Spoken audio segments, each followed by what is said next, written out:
Membrana plasmática é a estrutura que delimita todas as células vivas, estabelece fronteira entre o meio intracelular e o ambiente extracelular. Apresentam uma série de proteínas associadas que podem ser responsáveis pelo transporte seletivo de substâncias, síntese de ATP e pela transmissão de impulsos nervosos.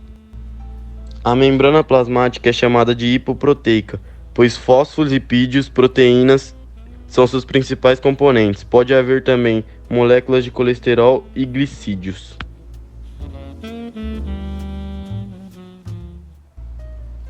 Proteínas transportadoras, responsáveis por controlar o deslocamento de substâncias para dentro e para fora da célula.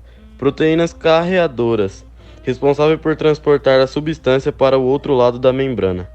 Além das proteínas de transporte, há também as proteínas receptoras, responsáveis por associar as moléculas, por exemplo, o hormônio, e transmitir sinal para o meio intracelular. O transporte das células pode ser ativo ou passivo. No meio ativo, mantém a concentração interna, sendo assim, é necessário bombear a substância, ocasionando o gasto de energia, osmose ou difusão.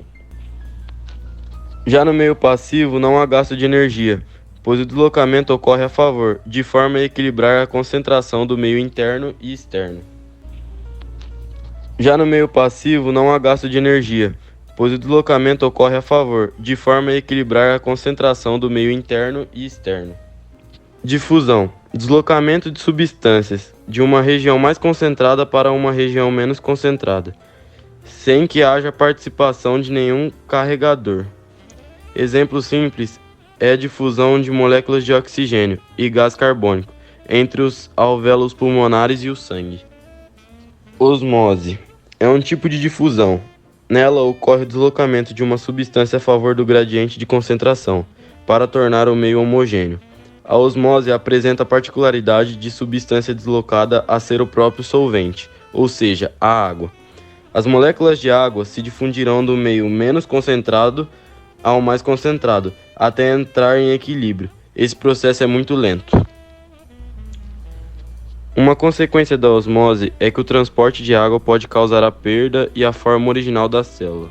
Para isso, a gente tem a parede celular, uma estrutura rígida composta por celulose, com função de impedir o ganho ou a perda excessiva de água, sem que altere o formato da célula. A plasmólise de células vegetais é o que ocorre em plantas mal hidratadas, também em vegetais folhosos e de saladas temperadas com sal.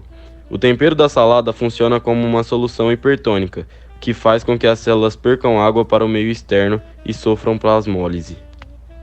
Endocistose e exocistose.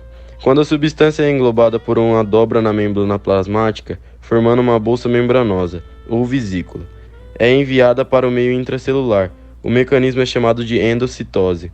Por outro lado, ao eliminar substâncias, a vesícula se funde à membrana plasmática e se abre para o exterior, liberando substância com um processo denominado exocistose.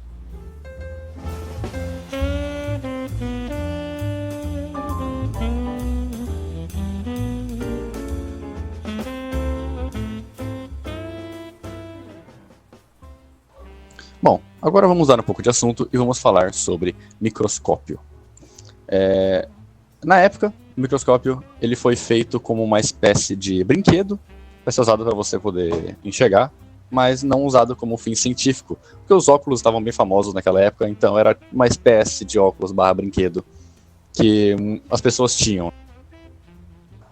O primeiro homem que fez esse tipo de protótipo foi Zacharias Janssen, e ele chamou esse microscópio de composto, porque possuía duas lentes aclopadas nele. E logo depois, pegando essa mesma ideia do formato de Zacharias Janssen, Robert Hooke fez um microscópio de verdade, como a gente conhece hoje em dia, que realmente foi utilizado para poder observar as coisas menores, né? Ele conseguia ver 40 vezes maior que os aparelhos de antes. E essa é a imagem desse microscópio que vocês estão vendo na tela. Robert Hooke realizou muitas experiências, principalmente analisando materiais inorgânicos, e lançou um livro chamado Micrografia. Ainda mais depois de um tempo, O próximo que resolveu mexer com o microscópio foi o holandês Anthony van Leeuwenhoek, que ele quis usar o microscópio para poder observar a qualidade dos tecidos que ele usava para vender. Seu microscópio era simples porque apresentava apenas uma lente, mas ele descobriu células muito importantes, como o sangue, o esperma e a saliva. Ele foi a primeira pessoa a descrever as bactérias, protozoários e espermatozoides.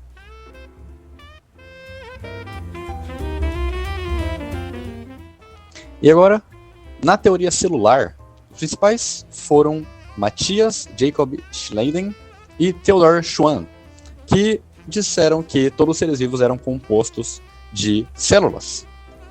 E para comprovar ainda mais essa teoria deles dois, Fleming observou o processo de divisão celular no microscópio, que a gente chama hoje de mitose. Agora, deixando um pouco de lado os cientistas e o microscópio, vamos voltar e falar sobre a célula. Eu vou ser bem breve, porque é algo que todos nós já sabemos, mas enfim. A célula possui parede celular, citoplasma e núcleo. O citoplasma, ele preenchia toda a parte da célula e nela contém as organelas. E as células variam entre vegetais e animais, ou seja, possuem organelas diferentes entre elas. Temos a célula procarionte, que são bactérias e cianobactérias, e a célula eucarionte, que são todos os outros seres vivos, excluindo os outros dois que eu mencionei. As organelas são partes dessa célula que compõem todas as funções básicas da célula para ela funcionar corretamente. E essas organelas podem ser divididas em membranosas e não membranosas. E agora, para entender mais como funciona a célula, vamos fazer uma breve revisão sobre todas as partes e organelas de uma célula.